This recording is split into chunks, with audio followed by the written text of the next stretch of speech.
Spirtli ichimliklar ko'plar, ba'zi shifokorlar, ba'zilar aytib qoladi-da, shifokorlar ham aytgan-ku, ozgina ichsa bo'ladi degan narsa. Mutlaqo noto'g'ri gap.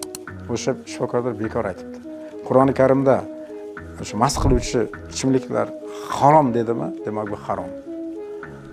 Buni Qur'oni Karimda aytilgan har bir jumla jahon olimlari tomonidan, Yevropaning, Yaponiyaning, boshqa olimlari tomonidan ilmiy jihatdan asoslanyapti. Yaqinda mana Germaniya olimlari, nemislar, juda zukko odamlar spirtli ichimliklarning inson tanasiga ta'sirini o'rganib, hatto 1 gram ichsang ham o'sha ham organizm uchun zarar keltirar ekan. 1 gram spirtli ichimlik. Ko'ryapsizmi? Nemislar gapi bu. Biz musulmonlar emas. Nemislar shunday xulosa beryapti. Biz gazetalarda yozdik, tarqaldi ham. 1 gram ham zarar. Umuman ichish kerak emas deb nemislar xulosa beryapti. Ko'ryapsizmi?